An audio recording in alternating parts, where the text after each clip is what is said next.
Assalamualaikum warahmatullahi wabarakatuh. Nama saya Faris Husain Nganje, jurusan Manajemen Pendidikan Islam pada Fakultas Tarbiyah dan Keguruan IAIN Sultan Amir Gorontalo.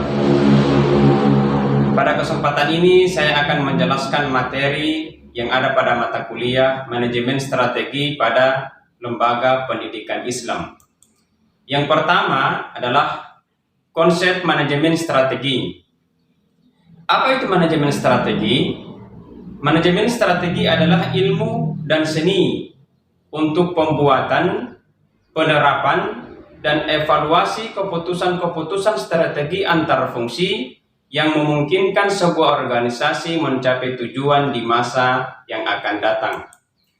Kemudian, manajemen strategi merupakan proses kesepakatan yang mendasar dalam pembaharuan dan pertumbuhan organisasi dengan mengembangkan strategi, struktur, dan sistem yang dibutuhkan untuk mencapai pembaharuan dan perkembangan yang nyata dengan jalan melakukan pengaturan secara efektif melalui perumusan strategi dan proses implementasi.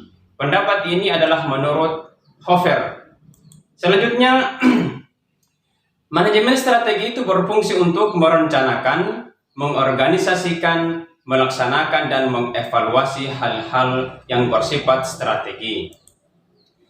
Yang kedua adalah karakteristik, komponen, dimensi, dan proses manajemen strategi dalam dunia pendidikan. Yang pertama, karakteristik manajemen strategi. Yang pertama adalah perencanaan yang berskala besar. Kemudian, rencana strategi berorientasi ke masa depan. Visi dan misi organisasi.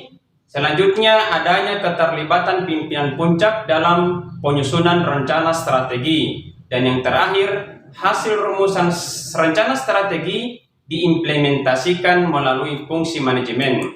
Yang kedua, komponen manajemen strategi dalam dunia pendidikan. Yang pertama adalah komponen perencanaan strategi, dan yang kedua adalah komponen pelaksanaan strategi. Dimensi manajemen strategi dalam dunia pendidikan. Ini yang pertama adalah dimensi keterlibatan manajemen puncak. Yang kedua, dimensi alokasi dana, sarana dan prasarana. Kemudian, dimensi waktu keputusan strategi. Selanjutnya, dimensi orientasi masa depan dan konsekuensi isu strategi yang multifas. Dan yang terakhir adalah dimensi lingkungan eksternal. Pembahasan selanjutnya adalah tentang proses manajemen strategi. Proses manajemen strategi itu terdiri dari yang pertama adalah pembuatan strategi yang meliputi pengembangan misi dan tujuan jangka panjang, mengidentifikasi peluang dan ancaman dari luar serta kekuatan dan kelemahan organisasi. Proses yang kedua adalah penerapan strategi. Apa yang sudah dibuat di pertama itu, nah, langkah selanjutnya adalah penerapan ataupun pengaplikasian atau implementasi strategi-strategi yang sudah disusun di awal, yakni meliputi penentuan sasaran operasional tahunan, dan yang ketiga adalah evaluasi strategi, di mana ini berisi adalah penilaian ataupun mengevaluasi segala yang berhubungan dengan pelaksanaan terhadap perencanaan strategi yang sudah dibuat pada awal. Selanjutnya, materi ketiga adalah anatomi manajemen strategi. 5 tahapan dalam manajemen strategi. Yang pertama, membentuk visi strategi mengenai kemana organisasi akan bergerak. Yang kedua, menetapkan tujuan, yakni mengubah pandangan strategi menjadi hasil kinerja yang spesifik yang harus dicapai organisasi tersebut. Yang ketiga, merumuskan pilihan strategi untuk mencapai hasil yang diinginkan. Yang keempat, mengeksekusi strategi yang dipilih secara efisien dan efektif. Dan yang terakhir, mengevaluasi efektivitas strategi dan dampaknya terhadap kinerja lembaga pendidikan. Beberapa langkah yang perlu dilakukan suatu organisasi dalam merumuskan strategi, yakni yang pertama, mengidentifikasi lingkungan yang akan dimasuki dan menentukan misi perusahaan ataupun lembaga pendidikan untuk mencapai visi yang telah dibuat di awal tadi. Selanjutnya yang kedua, melakukan analisis lingkungan internal dan eksternal untuk mengukur kekuatan dan kelemahan serta peluang dan ancaman yang akan dihadapi oleh suatu lembaga pendidikan dalam menjalankan misinya. Kemudian merumuskan faktor-faktor ukuran keberhasilan dari strategi-strategi yang dirancang berdasarkan analisis sebelumnya. Selanjutnya, menentukan tujuan dan target secara terukur, mengevaluasi berbagai alternatif strategi dengan mempertimbangkan sumber daya yang dimiliki dan kondisi eksternal yang dihadapi. Dan yang terakhir, memilih strategi yang paling sesuai untuk mencapai tujuan jangka pendek maupun tujuan jangka panjang. Materi yang keempat adalah tentang analisis lingkungan eksternal dan internal. Apa itu lingkungan internal dalam lembaga pendidikan? Nah, lingkungan internal merupakan lingkungan yang berada di dalam organisasi ataupun lembaga pendidikan tersebut.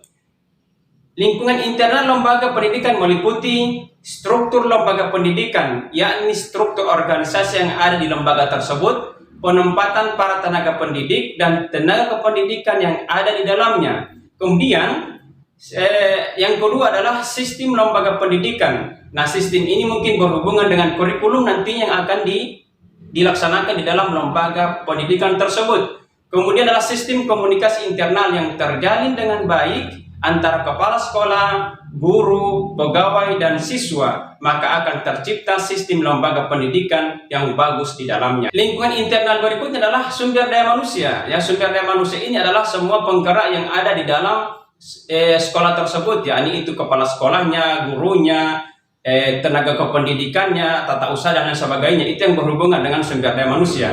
Yang berikut adalah biaya operasional ataupun dana yang dimiliki oleh lembaga pendidikan. Kemudian yang terakhir adalah dukungan kinerja terhadap misi yang telah ditentukan oleh lembaga pendidikan tersebut. Selanjutnya, lingkungan eksternal. Nah, lingkungan eksternal ini yang terdiri dari unsur-unsur di luar organisasi ataupun lembaga pendidikan yang sebahagian besar tak dapat dikendalikan dan berpengaruh dalam pembuatan keputusan oleh manajer. Lingkungan eksternal meliputi politik, dunia politik, kemudian itu kebijakan pemerintah, sosial budaya, perkembangan ilmu pengetahuan, dan lain-lain sebagainya. Apabila faktor tersebut dapat menjadi faktor pendukung dalam keberhasilan lembaga, maka akan menjadi peluang. Kemudian sebaliknya, apabila faktor tersebut, faktor eksternal ini menjadi faktor penghambat keberhasilan lembaga pendidikan, maka itu akan menjadi sebuah ancaman bagi lembaga pendidikan tersebut. Analisis yang digunakan adalah analisis SWOT. Nah, analisis SWOT ini bisa kita pakai untuk menganalisis lingkungan internal dan lingkungan eksternal. Untuk menganalisa secara lebih dalam tentang SWOT, maka perlu dilihat terlebih dahulu bagian penting dalam analisis SWOT itu, yaitu faktor internal yang mempengaruhi terbentuknya strength atau kekuatan dan kelemahan, di mana faktor ini menyangkut dengan kondisi-kondisi yang terjadi dalam lembaga yang mempengaruhi dalam pengambilan keputusan. Kemudian faktor eksternal. Faktor eksternal ini mempengaruhi terbentuknya opportunities ataupun harapan dan threats ataupun ancaman ataupun tantangan, di mana faktor ini menyangkut dengan kondisi-kondisi yang terjadi di luar lembaga yang mempengaruhi dalam pengambilan keputusan juga. Nah, yang kelima, materi kelima adalah tentang assessment of product market. Assessment ataupun penilaian adalah penerapan berbagai cara dan penggunaan beragam alat penilaian untuk memperoleh informasi tentang sejauh mana hasil belajar peserta didik ataupun ketercapaian kompetensi peserta didik. Penilaian menjawab pertanyaan tentang sebaik apa hasil ataupun prestasi belajar seorang peserta didik dalam lembaga pendidikan. Penilaian hasil kerja ataupun produk dalam hal ini adalah peserta didik merupakan penilaian kepada siswa dalam mengontrol proses dan memanfaatkan ataupun menggunakan bahan untuk menghasilkan sesuatu, kerja praktis ataupun kualitas estetik dari sesuatu yang mereka produksi. Kemudian yang keenam adalah Materi keenam adalah lingkungan kompetitif dan analisis biaya perencanaan strategi pendidikan. Dalam menjaga kualitas lembaga pendidikan agar bisa bersaing dengan lembaga pendidikan yang lain, maka harus bisa menerapkan prinsip manajemen peningkatan mutu. Prinsip-prinsip dalam manajemen peningkatan mutu adalah yang pertama, peningkatan mutu harus dilakukan di sekolah itu sendiri.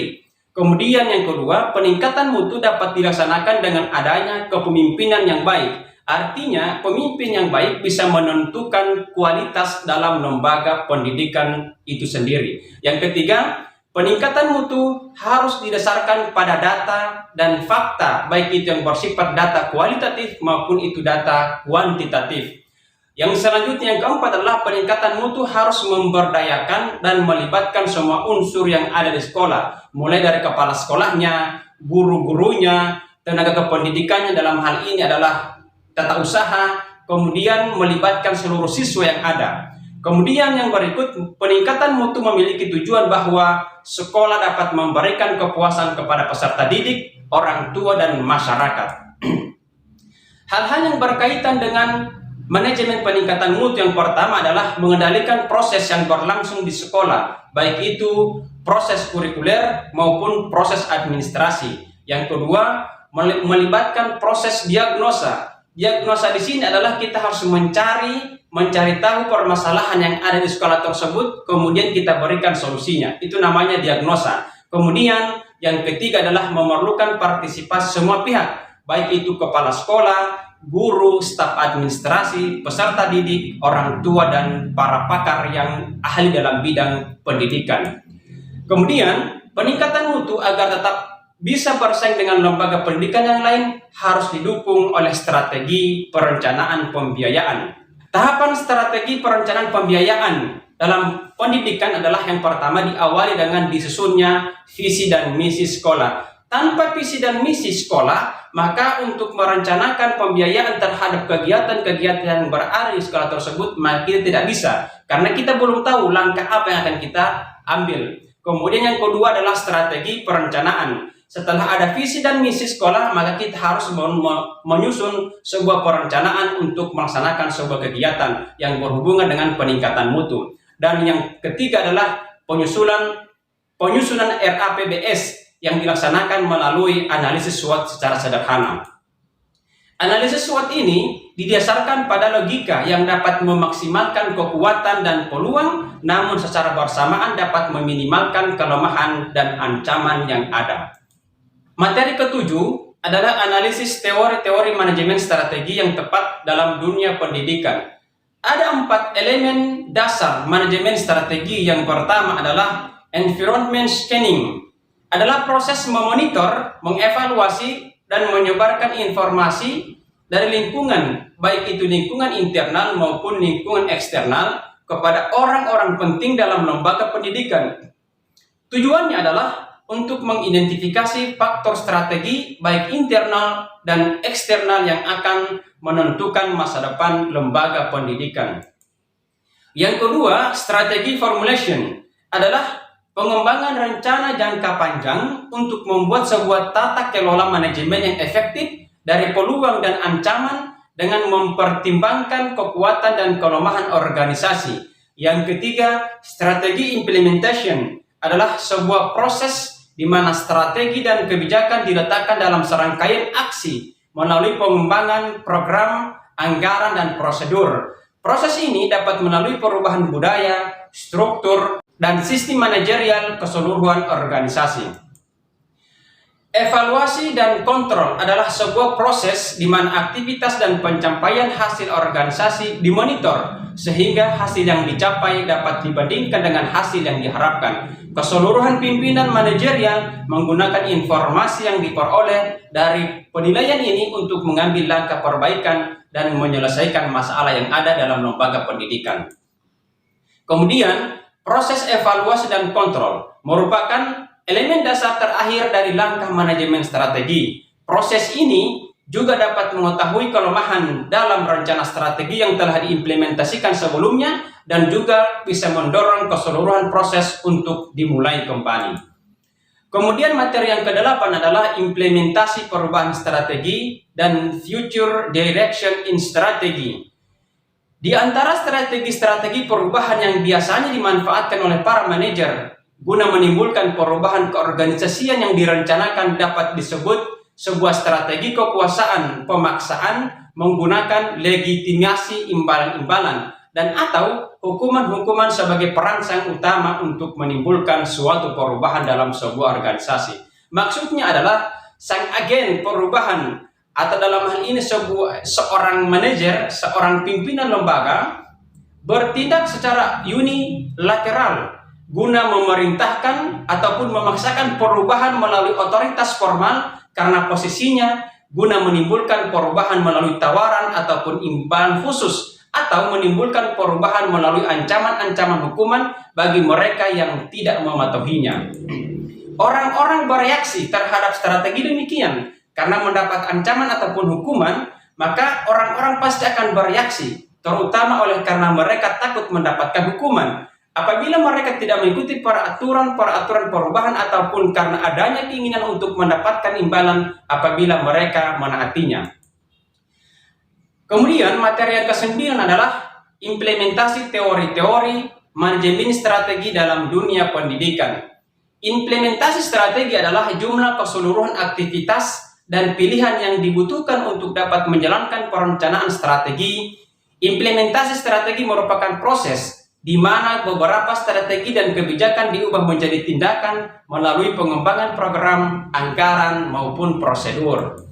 Walaupun implementasi biasanya baru dipertimbangkan setelah strategi dirumuskan, akan tetapi implementasi merupakan kunci suksesnya dari manajemen strategi. Perumusan strategi dan implementasi strategi harus dilihat seperti dua sisi mata uang. Artinya adalah keduanya saling berpengaruh. Kemudian materi yang ke-10 adalah evaluasi manajemen strategi dalam meningkatkan mutu pendidikan. Evaluasi manajemen strategi pada pendidikan telah dilakukan melalui beberapa agenda-agenda yang telah dibuat ataupun dirancang untuk mendapatkan informasi dan kebijakan pendidikan yang berlaku. Proses evaluasi dan kontrol merupakan elemen dasar terakhir dari langkah manajemen strategi. Proses ini juga dapat mengetahui kelemahan dalam rencana strategi yang telah diimplementasikan sebelumnya dan mendorong keseluruhan proses untuk bisa dimulai kembali. Materi selanjutnya adalah tentang konsep manajemen strategi sekolah. Beberapa karakteristik yang dimiliki oleh manajemen strategi pendidikan. Yang pertama, harus berorientasi pada masa depan. Kemudian berhubungan dengan unit bisnis yang kompleks. Selanjutnya, kebutuhan dan kejelasan tugas sangat tinggi seiring perubahan yang terjadi. Batas-batas tugas tidak jelas. Kemudian proses yang dijalankan tidak terpisah dari aktivitas manajerial lainnya. Ada target waktu yang jelas dan memerlukan perhatian manajemen puncak. Ruang lingkup manajemen strategi pembelajaran. Komponen perencanaan strategi meliputi proses perumusan visi, misi, dan tujuan. Komponen perencanaan operasional meliputi proses perumusan sasaran ataupun tujuan operasional, pelaksanaan fungsi manajemen, kebijakan, jaringan kerja internal eksternal organisasi, kontrol, dan yang terakhir adalah evaluasi. Materi selanjutnya, model balance scorecard dalam manajemen sekolah. Balance scorecard terdiri dari dua kata, yaitu balance dan scorecard. Scorecard artinya kartu skor. Maksudnya adalah kartu skor yang akan digunakan untuk merencanakan skor yang diwujudkan di masa yang akan datang. Sedangkan balance artinya berimbang. Maksudnya adalah untuk mengukur kinerja seseorang ataupun organisasi diukur secara berimbang dari dua perspektif, yakni perspektif keuangan dan perspektif non-keuangan, jangka pendek dan jangka panjang, intern maupun ekstern. Manfaatnya adalah balance score mengintegrasikan strategi dan visi lembaga pendidikan untuk mencapai tujuan jangka pendek maupun tujuan jangka panjang. Balance scorecard juga memungkinkan pimpinan untuk melihat lembaga pendidikan dalam perspektif keuangan dan non-keuangan, yakni pelanggan, proses internal, belajar, dan bertumbuh. Balance scorecard memungkinkan manajer menilai apa yang telah mereka investasikan dalam pengembangan sumber daya manusia, sistem dan prosedur demi perbaikan kinerja lembaga pendidikan di masa yang akan datang. Materi selanjutnya adalah kesalahan dalam proses manajemen strategi. Kesalahan yang berhubungan dengan penggunaan strategi terdiri dari beberapa hal, yakni yang pertama, ketidakmampuan berpikir secara strategis. Yang kedua, ketidaktepatan penggunaan pada tingkatan manajemen. Yang ketiga, terlalu menekankan pada bentuk dan prosedur. Yang keempat, terpisah dari lingkungan. Yang kelima, cukup untuk mencapai waktu jangka pendek. Dan yang terakhir, ketidaktepatan penggunaan sumber daya yang ada dalam lembaga pendidikan. Kesalahan selanjutnya adalah ketidakmampuan memprediksi perubahan ataupun masalah lingkungan eksternal yang dapat berupa. Yang pertama, perkembangan inovasi produk jasa yang baru. Kemudian yang kedua, perubahan peraturan pemerintah. Yang ketiga, perubahan iklim. Yang keempat, kekurangan dan kelangkaan bahan baku. Yang kelima, perubahan preferensi dan selera konsumen. Dan yang terakhir, yang keenam, kehadiran pesaing baru ataupun perubahan kemampuan untuk bersaing. Materi selanjutnya adalah hierarki manajemen strategi. Penerapan konsep manajemen strategi di lingkungan organisasi non-profit seperti lembaga kependidikan dapat digelangkan ke dalam 3 tingkatan. Yang pertama, strategi korporasi ataupun level Depdiknas. Istilah Depdiknas ini adalah sekarang sudah berganti menjadi Kemendiknas ataupun Kementerian Pendidikan Nasional. Strategi tingkat korporasi disusun pada tingkatan tertinggi dalam lembaga pendidikan, yakni organisasi induk. Di sini membahas tentang pilihan rencana strategi dan pengalokasian sumber daya. Pada level korporasi ini, seorang pimpinan organisasi ataupun lembaga pendidikan mengkoordinasi aktivitas setiap tim unit kerja yang terpisah secara struktural. Level yang kedua adalah strategi tingkat bisnis ataupun level direktorat terkait di lingkungan Kemendiknas. Strategi tingkat bisnis memfokuskan pada cara sekolah ataupun lembaga pendidikan dapat bersaing dengan sekolah lain sehingga dapat menjadi daya pendorong untuk terus meningkatkan mutu. Isu utama yang dikaji pada tingkatan bisnis ini adalah cara mencapai dan mempertahankan keunggulan kompetitif dan menganalisa kompetensi yang dapat memenuhi kebutuhan. Level ketiga adalah strategi fungsional di jajaran bidang, seksi-seksi, dan sekolah-sekolah. Strategi tingkat fungsional mempunyai ruang lingkup yang lebih sempit dari strategi bisnis. Strategi fungsional berhubungan dengan aktivitas bidang fungsional seperti strategi keuangan sekolah. Materi selanjutnya adalah manajemen strategi sebagai suatu proses dalam dunia pendidikan. Manajemen strategi sebagai proses terdiri dari 3 tahap pokok. Yang pertama, perumusan strategi. Yang kedua, implementasi strategi. Dan yang ketiga, pengendalian ataupun evaluasi. Perumusan strategi. Tahap perumusan strategi, perencana eksekutif. Tahap perumusan strategi di mana perencana eksekutif merumuskan visi misi organisasi, pembuatan profil organisasi, mengenali peluang dan ancaman eksternal organisasi, menganalisis alternatif strategi, menetapkan sasaran jangka panjang dan memilih strategi induk.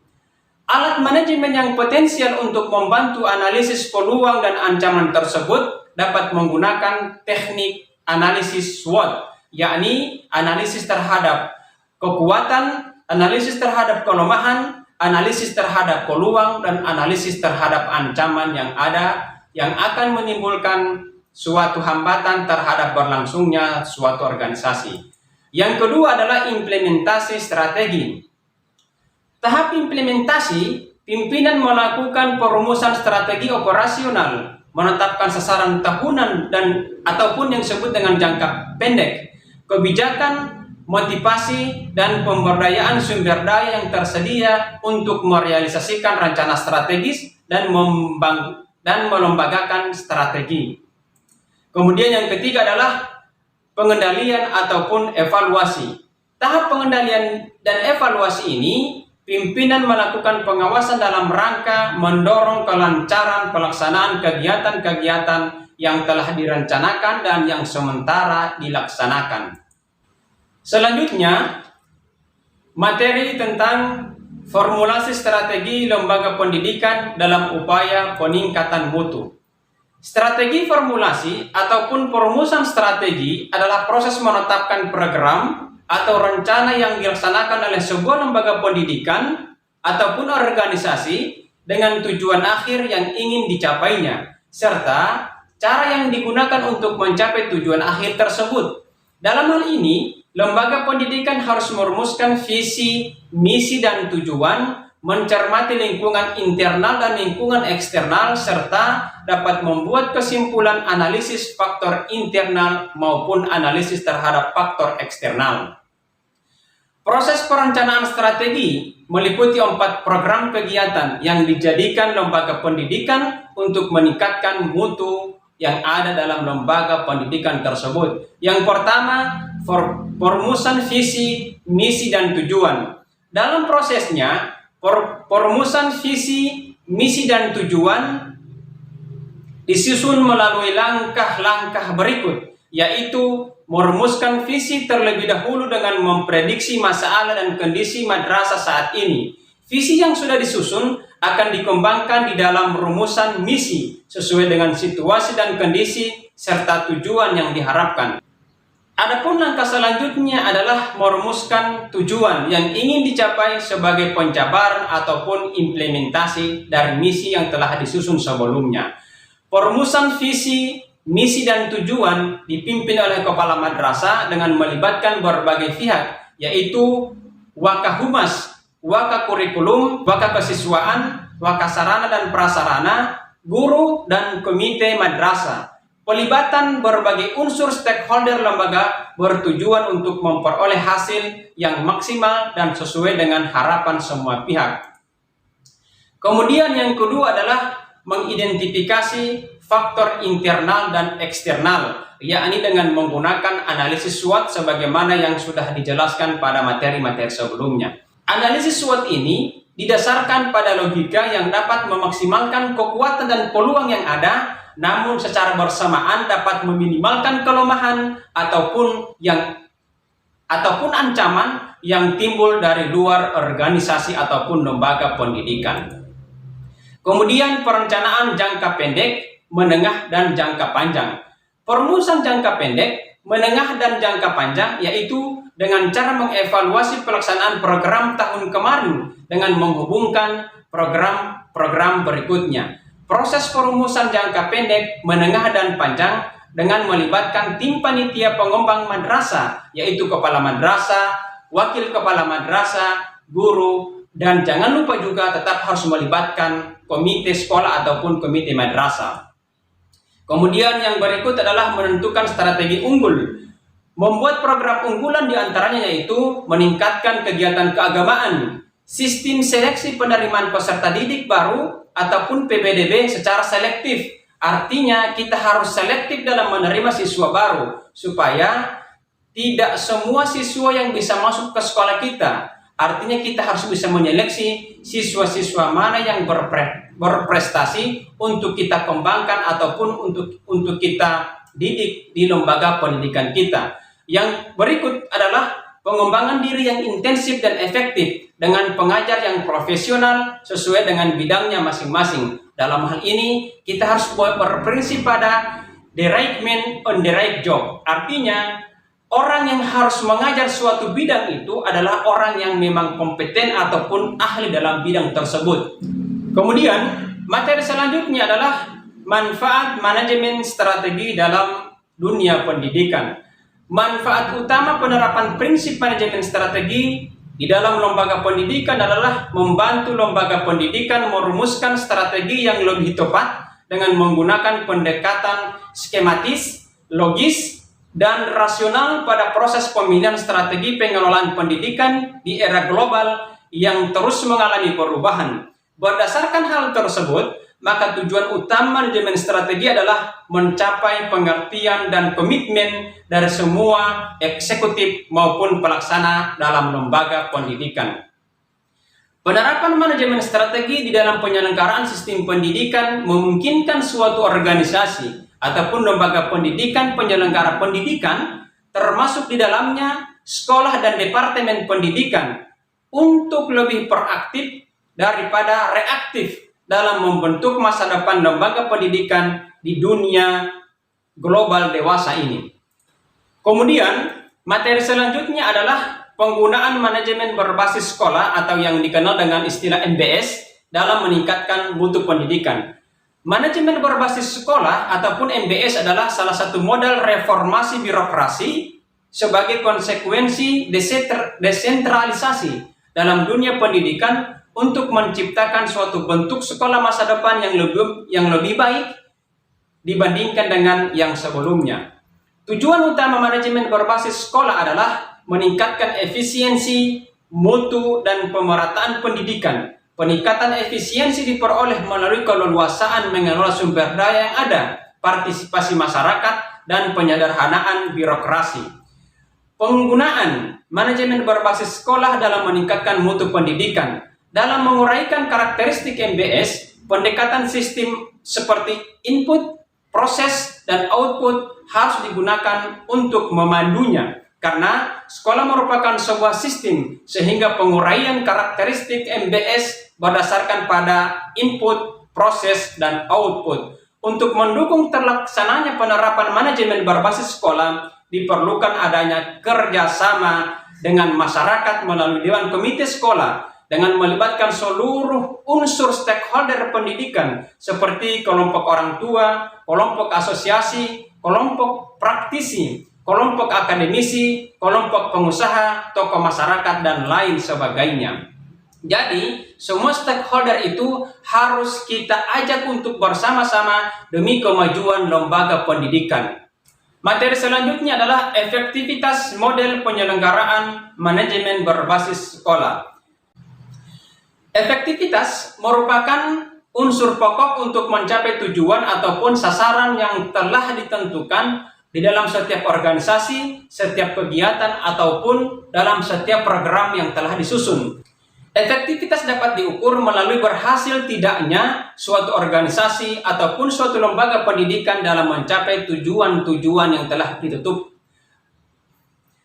Efektivitas dapat diukur melalui berhasil tidaknya suatu organisasi ataupun lembaga pendidikan dalam mencapai tujuan-tujuan yang telah ditetapkan sebelumnya. Faktor-faktor yang mempengaruhi efektivitas. Yang pertama adalah karakteristik organisasi. Karakteristik organisasi terdiri dari struktur dan teknologi organisasi yang dapat mempengaruhi segi-segi tertentu dari efektivitas dengan berbagai macam cara. Yang kedua, karakteristik lingkungan. Aspek lingkungan luar dan lingkungan dalam juga telah dinyatakan mempunyai pengaruh terhadap efektivitas kerja. Yang ketiga, karakteristik sumber daya manusia. Sumber daya manusia merupakan sumber daya yang langsung berhubungan dengan pengelolaan semua sumber daya yang ada dalam lembaga ataupun dalam sebuah organisasi. Oleh sebab itu, perilaku sumber daya manusia yang sangat baik akan dapat berpengaruh terhadap pencapaian tujuan organisasi.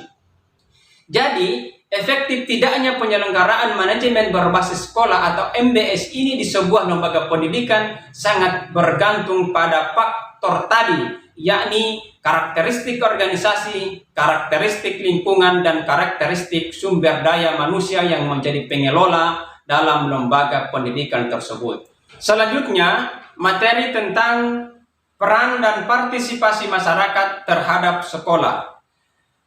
Yang pertama yang harus kita bahas adalah tentang peran masyarakat terhadap sekolah. Masyarakat memiliki posisi ganda, yaitu sebagai objek ataupun sasaran pendidikan Selain itu juga dia berposisi sebagai subjek ataupun pelaku pendidikan. Yang keduanya memiliki makna fungsional sebagai pengelola lembaga pendidikan. Ketika lembaga pendidikan sedang melakukan promosi penerimaan calon siswa baru, maka masyarakat merupakan objek yang mutlak yang dibutuhkan oleh lembaga pendidikan tersebut. Sementara itu, respon masyarakat terhadap promosi itu menempatkan mereka sebagai subjek yang memiliki kewenangan penuh untuk menerima ataupun menolak promosi yang dilakukan oleh sebuah lembaga pendidikan. Kemudian yang kedua adalah partisipasi masyarakat terhadap sekolah. Partisipasi masyarakat menurut Isbandi adalah keikutsertaan masyarakat dalam proses pengidentifikasian masalah dan potensi yang ada di masyarakat, pemilihan dan pengambilan keputusan tentang alternatif solusi untuk menangani masalah, pelaksanaan upaya mengatasi masalah, dan keterlibatan masyarakat dalam proses mengevaluasi perubahan yang terjadi. Kemudian, materi selanjutnya adalah perumusan sasaran jangka panjang dalam strategi induk dalam dunia pendidikan. Yang pertama, penentuan sasaran jangka panjang. Terdapat 5 langkah formulasi strategi dalam penentuan sasaran jangka panjang, yaitu yang pertama, perumusan visi, yaitu pencitra bagaimana sekolah seharusnya bereksistensi. Yang kedua, asesmen lingkungan eksternal, yaitu mengakomodasikan kebutuhan lingkungan akan mutu pendidikan yang dapat disediakan oleh sekolah. Dan yang ketiga, asesmen organisasi, yaitu merumuskan dan mendayagunakan sumber daya sekolah secara optimal. Yang keempat, perumusan tujuan khusus, yaitu penjabaran dari pencapaian visi dan misi sekolah yang ditampakkan dalam tujuan sekolah dan tujuan di tiap-tiap mata pelajaran. Yang kelima, menentukan strategi, yaitu memilih strategi yang paling tepat untuk mencapai tujuan yang ditetapkan dengan menyediakan anggaran, sarana dan prasarana maupun fasilitas yang dibutuhkan oleh lembaga pada saat itu. Kemudian, penentuan strategi induk. Strategi induk adalah rencana yang komprehensif mengintegrasikan segala sumber daya dan kemampuan yang ada yang mempunyai tujuan jangka panjang, yakni untuk memenangkan kompetisi ataupun persaingan dengan lembaga-lembaga pendidikan yang lain. Materi selanjutnya adalah monitoring dan evaluasi strategi dalam pendidikan. Monitoring merupakan proses pengumpulan data dan informasi secara rutin untuk mengetahui perkembangan pelaksanaan dari sebuah program yang sementara dilaksanakan, memberikan petunjuk secara dini tentang adanya masalah dan jalan keluarnya yang perlu diketahui oleh pelaksana dan pembuat keputusan, tanpa memberikan penilaian apakah efektif dan efisien ataupun tidak. Apa itu evaluasi pendidikan? Evaluasi pendidikan merupakan suatu proses penentuan nilai ataupun keputusan dalam bidang pendidikan atau segala sesuatu yang ada hubungannya dengan bidang pendidikan. Penentuan keputusan itu didahului dengan kegiatan pengumpulan data ataupun informasi, sehingga seorang pemimpin dapat menyusun suatu kebijakan terhadap suatu program yang sedang dikembangkan ataupun yang sedang dilaksanakan. Tujuan dan sasaran evaluasi adalah yang pertama, untuk memperoleh dasar bagi pertimbangan pada akhir suatu periode kerja. Yang kedua, untuk menjamin cara bekerja yang efektif dan efisien. Yang ketiga, untuk memperoleh fakta-fakta tentang kesukaran-kesukaran dan untuk menghindarkan situasi-situasi yang dapat merusak. Yang keempat, untuk memajukan kesanggupan para guru dan orang tua murid dalam mengembangkan organisasi sekolah. Tujuan dan sasaran monitoring. Tujuan kegiatan monitoring adalah mengetahui yang pertama, perkembangan pelaksanaan rencana ataupun program. Yang kedua, mengetahui hambatan-hambatan yang dihadapi. Dan yang ketiga adalah untuk mengetahui ataupun dapat memberikan umpan balik bagi penyempurnaan pelaksanaan program-program yang dilaksanakan di sekolah. Kemudian arah monitoring dan evaluasi pendidikan. Monitoring dan evaluasi dapat diarahkan pada 2 hal sebagai berikut. Yang pertama, orientasi pada nilai intrinsik pendidikan, dalam hal ini manusia paripurna, karena pendidikan itu merupakan upaya dalam membina manusia Indonesia seutuhnya. Dan yang kedua, orientasi pada mutu eksternal yang relevan dengan kebutuhan masyarakat. Selanjutnya adalah materi proses dan sistematika manajemen strategi. Yang pertama, proses manajemen strategi. Proses yang pertama dalam manajemen strategi adalah tahap formulasi, di mana pada tahap ini membuat visi, menentukan kekuatan dan kelemahan internal, mengidentifikasi peluang dan tantangan eksternal, serta mengambil keputusan strategi pilihan, termasuk kegiatan yang dilakukan pada tahap formulasi. Tahap yang berikut adalah tahap implementasi, adalah tahap menentukan sasaran tujuan, mengelola kebijakan dan semua sumber daya, serta memotivasi seluruh pegawai ataupun sumber daya yang ada dalam sebuah lembaga, membangun kultur yang mendukung strategi dan menciptakan struktur organisasi yang efektif. Kemudian tahap selanjutnya adalah tahap evaluasi, di mana ada 3 kegiatan utama pada tahap evaluasi ini, yaitu menganalisa ataupun menganalisis semua faktor internal dan eksternal, kemudian mengukur kinerja, dan yang ketiga adalah menentukan tindakan perbaikan. Tahap evaluasi diperlukan untuk mencermati sukses tidaknya strategi yang diterapkan. Evaluasi pun sangat diperlukan agar strategi perusahaan bisa beradaptasi dengan baik pada setiap perubahan internal dan eksternal. Selanjutnya, perumusan visi dan misi dalam pendidikan. Yang pertama adalah pengertian visi. Visi merupakan gambaran tentang masa depan yang realistis dan ingin diwujudkan dalam kurun waktu tertentu. Visi juga adalah pernyataan yang diucapkan atau ditulis hari ini yang merupakan proses manajemen saat ini dan menjangkau masa yang akan datang. Dalam Undang-Undang Nomor 20 Tahun 2003 tentang Sistem Pendidikan Nasional disebutkan bahwa visi pendidikan nasional adalah terwujudnya sistem pendidikan sebagai pranata sosial yang kuat dan berwibawa untuk memberdayakan semua warga negara Indonesia berkembang menjadi manusia yang berkualitas sehingga mampu dan proaktif menjawab tantangan zaman yang selalu berubah-ubah. Kemudian, pengertian misi. Misi disusun sebagai kelanjutan dari visi dan pada intinya adalah sebagai pengembangan strategi dan aktivitas dalam suatu lembaga. Pernyataan dalam misi lebih detail jika dibandingkan dengan visi. Di dalam misi berisi tugas-tugas ataupun peran-peran suatu organisasi. Misi juga menjadi dasar pembagian tugas keseluruhan anggota dalam suatu organisasi untuk berpartisipasi aktif menjalankan tugas sesuai perannya masing-masing. Misi ini menentukan masa depan suatu organisasi karena jika sampai gagal dalam menjalankan tugasnya, maka visi tidak akan pernah tercapai dengan sebaik-baiknya. Perumusan visi dan misi pendidikan. Merumuskan visi pendidikan. Dalam pembuatan visi, kriteria-kriteria yang menjadi kuncinya adalah yang pertama, visi itu bukanlah fakta, melainkan gambaran pandangan ideal masa depan yang ingin diwujudkan. Yang kedua, visi dapat memberikan arahan mendorong anggota organisasi untuk menunjukkan kinerja yang baik. Yang ketiga, visi itu dapat menimbulkan inspirasi dan siap menghadapi tantangan. Visi juga menjembatani masa kini dan masa yang akan datang. Kemudian, visi itu merupakan gambaran yang realistik dan kredibel dengan masa depan yang menarik. Yang keenam, visi itu sifatnya tidak statis dan tidak untuk selamanya. Artinya, visi itu bisa berubah-ubah sesuai dengan situasi dan kondisi yang ada. Kemudian, merumuskan misi pendidikan. Pernyataan misi harus menunjukkan secara jelas mengenai apa yang hendak dicapai.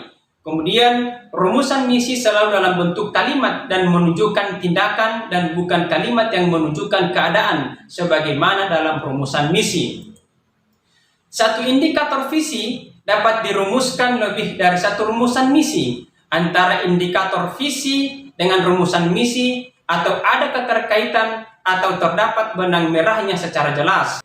Misi menggambarkan tentang produk ataupun pelayanan yang akan diberikan kepada masyarakat ataupun peserta didik. Kualitas produk atau layanan yang ditawarkan harus memiliki daya saing yang tinggi, namun disesuaikan dengan kondisi lembaga pendidikan. Selanjutnya, materi tentang manajemen strategi sekolah dalam menghadapi persaingan mutu.